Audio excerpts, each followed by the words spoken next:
तो नमस्कार साथियों, स्वागत है आप सभी का आपके अपने YouTube चैनल पर।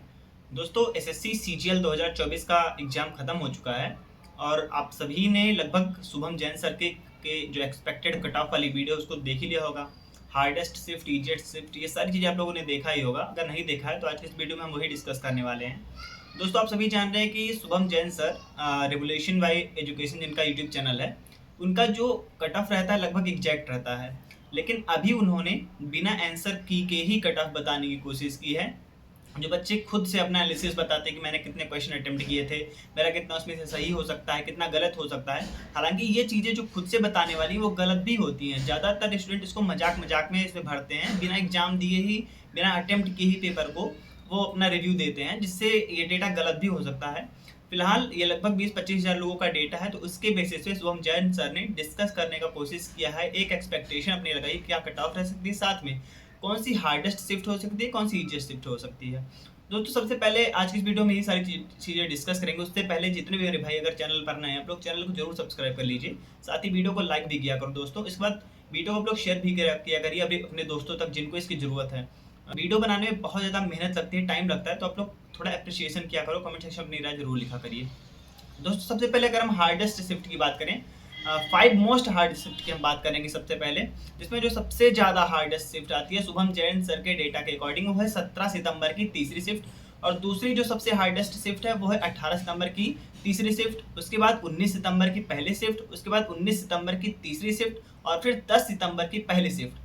ये सबसे hardest shift, 5 most hardest shift में आती है ये। दोस्तों, मैं फिर से आपको कह रहा हूँ, हम लोगों ने जो खुद भरा है अपने अनुसार कि हमारे कितने क्वेश्चन सही हुए, कितने गलत हो सकते हैं, उसके बाद हमको कैसा लगा पेपर के लेवल, उसके अकॉर्डिंग ये सारी चीज़ें, ये डेटा सामने आया है। अभी आंसर की के बाद हो सकता है इसमें उलटफेर हो जाए, फिलहाल बहुत ज़्यादा उलटफेर होने के चांस नहीं है, लेकिन अभी जब आंसर की आने के बाद कुछ ना कुछ चेंजेस इसमें होंगे। तो 5 मोस्ट हार्डेस्ट शिफ्ट ये रही। अब दोस्तों, हम बात करते हैं जो 5 मोस्ट ईजीएस्ट शिफ्ट है, जो सबसे ईजीएस्ट शिफ्ट में आती है, उसमें हम 5 शिफ्ट की बात करेंगे जो सबसे ईजी है। उसमें सबसे पहले शिफ्ट जो आती है 12 सितंबर की शिफ्ट 2 है, फिर 23 सितंबर की शिफ्ट 2 है, फिर 10 सितंबर की शिफ्ट 2 है, फिर अगला जो है वो 18 सितंबर की दूसरी शिफ्ट है, फिर 11 सितंबर की दूसरी शिफ्ट। ये सबसे ईजीएस्ट शिफ्ट में आ रही हैं। मैंने आपको बताया 5 हार्डेस्ट शिफ्ट और फिर 5 ईजीएस्ट शिफ्ट। दोस्तों, ये मैं चीज़ें बार बार आपको कह रहा हूँ कि इसमें उलटफेर अभी होगा आंसर के आने के बाद, क्योंकि ये चीज़ें जब जो पेपर बच्चे दिए हैं वो भी भरते हैं, जो नहीं दिए हैं वो भी भरते हैं। बहुत सारे इसमें रिपीटर भी होंगे जिनको पेपर का लेवल इजी लगा होगा, तो इसमें अपना डेटा भरते टाइम अपना जो है, जो गूगल फॉर्म सर भरवाते हैं उसमें वो इजी डाले होंगे, उनका पेपर का लेवल इजी लगा। जबकि कुछ अभी फ्रेशर होंगे, उनको पेपर का लेवल हार्ड लगा होगा। तो ये चीज़ें काफ़ी ज़्यादा उलटफेर होंगी जब आंसर की आएगा। अब दोस्तों, अगर हम बात करते हैं कट ऑफ की, शुभम जैन सर ने जो अपने वीडियो में डिस्कस किया है, और उन्होंने भी ये कहा है कि ये इसको आप एकदम फाइनल मान के मत चलिएगा, क्योंकि आंसर के आने के बाद इसमें चेंजेस आते हैं। बहुत सारे मेरे भाई जो यहाँ मॉक टेस्ट में स्कोर कर रहे होते हैं, वो वहाँ जाके एग्जाम में अगर उससे कम आ जाता है तो पेपर के लेवल को हार्ड मान लेते हैं। देखिए, ये चीज़ें डिपेंड करती हैं कि आपकी तैयारी कैसी है। मान लीजिए अगर मैं आपको बात करता हूँ, अगर आप मॉक टेस्ट यहाँ रूम पे देते हैं, अपने घर पे मॉक टेस्ट अगर आप देते हैं, मॉक टेस्ट का जो एवरेज स्कोर होता है, जेन्युइन तरीके से देखा जाए तो पेपर में उसी के आसपास हमारे नंबर रहते हैं। 5-6 number plus, 5-6 number minus, exam में यही स्कोर हमारे आते हैं मॉक टेस्ट से। तो मॉक टेस्ट आप अगर देखिए तो एक तरीके से वो एग्जाम को दर्शा देता है कि एग्जाम में क्या परफॉर्मेंस रहने वाली है, जो मॉक टेस्ट आप देते हैं साथियों। तो वही चीज़ शुभम जैन सर भी बोल रहे थे कि बहुत सारे मेरे भाई, बहुत सारे ऐसे स्टूडेंट होंगे जिनके मॉक टेस्ट में घर पे अच्छे नंबर आ रहे होंगे, लेकिन पेपर में किसी भी तरीके से उनका नंबर कम हो गया तो उनको पेपर का लेवल हार्ड लगा। जबकि बहुत सारे ऐसे भी स्टूडेंट होंगे जिनका मॉक टेस्ट में नंबर कम आ रहा होगा, जबकि वो चले गए अपना पेपर देने, वहाँ पे उनका नंबर ज़्यादा आ गया, मॉक टेस्ट से भी ज़्यादा आ गया, तो उनका पेपर का लेवल ईजी लगेगा। ये सारी चीज़ें डिपेंड करती हैं। अब दोस्तों, हम कट ऑफ की बात करते हैं कि कट ऑफ क्या रह सकती है शुभम जैन सर के डेटा के अकॉर्डिंग, जो उन्होंने बताया है। ये फाइनल नहीं है, अभी आंसर के आने के बाद तो फिर से डिस्कस करेंगे। तो कट ऑफ की अगर हम बात करें तो यूआर कैटेगरी की कट ऑफ उन्होंने बताई है 137 नंबर, जबकि ओबीसी कैटेगरी की जो उन्होंने कट ऑफ बताई है 134 नंबर, ईडब्ल्यूएस कैटेगरी की कट ऑफ बताई है 130 नंबर, जबकि एससी कैटेगरी 112 और एसटी कैटेगरी 103 नंबर उन्होंने कट ऑफ बताई है साथियों। ये फाइनल नहीं है, अभी जब आंसर की आएगा तो सर फिर से गूगल फॉर्म भरवाते हैं, उसमें आपके आंसर की का लिंक लेते हैं, तब जेन्युइन तरीके से बातें सामने आती हैं, जो ऑथेंटिक इन्फॉर्मेशन होती है वो सामने तब आती है। अभी तो सारे स्टूडेंट जो इन्होंने एग्जाम दिया उन्होंने भी गूगल फॉर्म भरा है, जिन्होंने नहीं दिया है उन्होंने भी गूगल फॉर्म भरा है, मजाक मजाक में। ये तो पक्की बात है कि जितने भी डेटा है, मान लीजिए 25,000 लोगों का अगर डेटा है तो उसमें से 10% डेटा तो फेक होगा ही होगा। तो इसीलिए थोड़ा सा उलटफेर आंसर की आने के बाद होगा।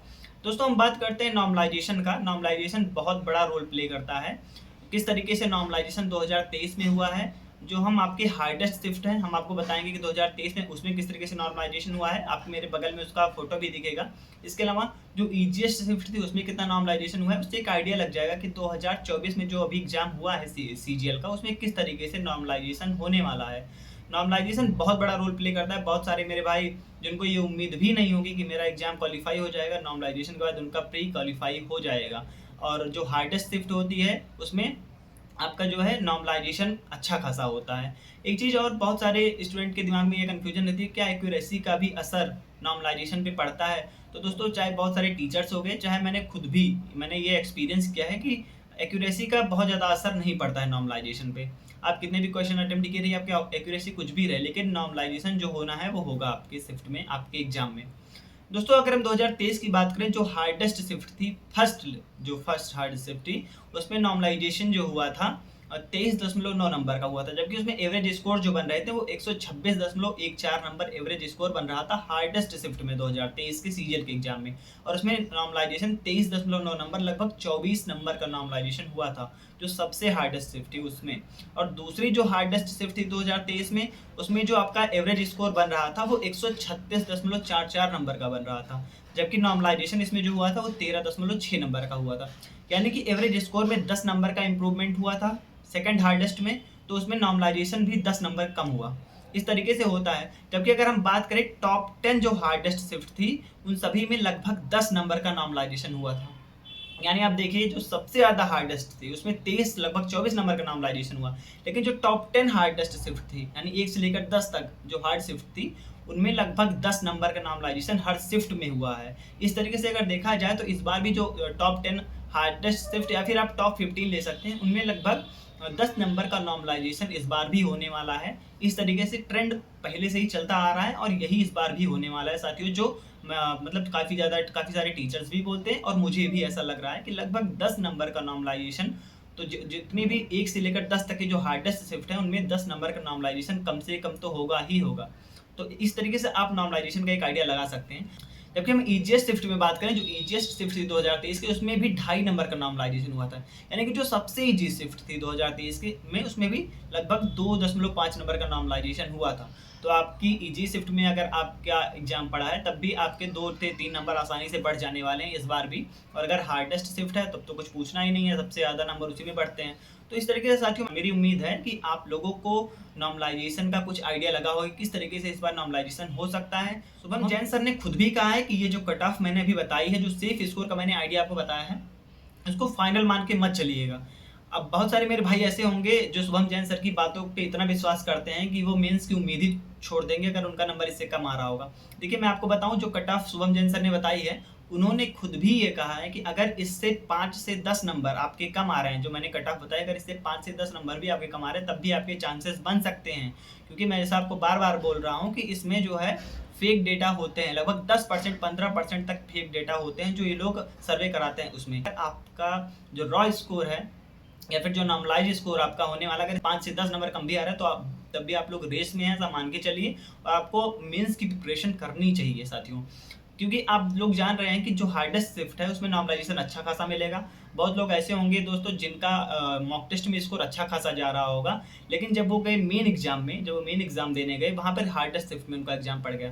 बहुत सारे मेरे भाई ऐसे होते हैं, उनको सेल्फ डाउट होने लगता है, कहीं मेरी तैयारी अच्छी नहीं थी क्या, मेरा एग्जाम गड़बड़ हो रहा है, क्योंकि मेरे मॉक टेस्ट में अच्छे नंबर आते थे। तो ये चीज़ें हो सकती हैं आपके साथ, लेकिन एक चीज़ आपको खुद पे विश्वास करके चलना है कि अगर आपने मॉक टेस्ट में अच्छा किया है तो आपके साथ एग्जाम में भी अच्छा होगा। अगर आपसे क्वेश्चन नहीं बन रहे तो किसी से भी नहीं बन रहे होंगे साथियों। तो अभी हमको वेट करना है आंसर की का। जब आंसर की आएगी तभी एक्चुअल डेटा, ऑथेंटिक डेटा हमारे सामने आएगा और उसी पे हम रिलाई कर सकते हैं।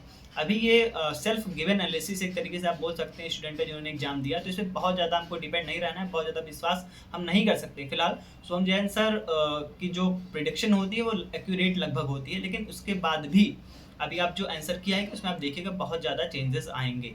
तो साथियों मेरी यही कोशिश थी कि मैं आपको एक रफ आइडिया दे सकूं कि हार्डेस्ट शिफ्ट कौन सी है, 5 सबसे हार्डेस्ट शिफ्ट और 5 ईजीएस्ट शिफ्ट कौन सी है, इसके अलावा कट ऑफ क्या रह सकती है। जैसे कि मैंने भी कल भी वीडियो बनाया था, इसमें मैंने बताया था कि 130 से 135 number general category cut off जा सकती है, और वही शुभम जैन सर ने भी बताया है साथियों। इसके अलावा नॉर्मलाइजेशन का एक रफ आइडिया आपको लगा होगा कि हार्डेस्ट शिफ्ट में कितना हो सकता है और ईजीएस्ट शिफ्ट में कितना हो सकता है। तो दोस्तों आपको ये वीडियो अगर अच्छी लगी हो तो वीडियो को लाइक जरूर किया करिए, साथ में कमेंट अपना रिव्यू, अपनी राय हमें कमेंट सेक्शन में जरूर दीजिएगा। इसके अलावा इस वीडियो को शेयर करिएगा और भी दोस्तों तक जो एसएससी सीजीएल प्रीलिम्स का एग्जाम दे चुके हैं और कंफ्यूजन में है साथियों। इसके अलावा चैनल पर अगर नए हो सब्सक्राइब कर लीजिए, आपको ऐसे यहाँ जेन्युइन और ऑथेंटिक कंटेंट मिलते रहते हैं। इसके अलावा दोस्तों अगर आप एसएससी सीपीओ मेंस की तैयारी कर रहे हैं तो मैंने टेलीग्राम चैनल बनाया है, जिसका लिंक आपको डिस्क्रिप्शन में मिलेगा, कमेंट बॉक्स में मिलेगा, जहाँ पर मैं टारगेट सीरीज स्टार्ट किया हूँ।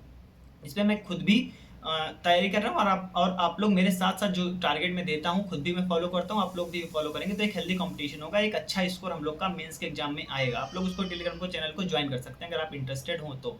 दोस्तों वीडियो को लाइक जरूर करिए, कमेंट करिएगा और चैनल को सब्सक्राइब जरूर करिएगा। फिर मिलता है नई वीडियो में, तब तक के लिए जय हिंद।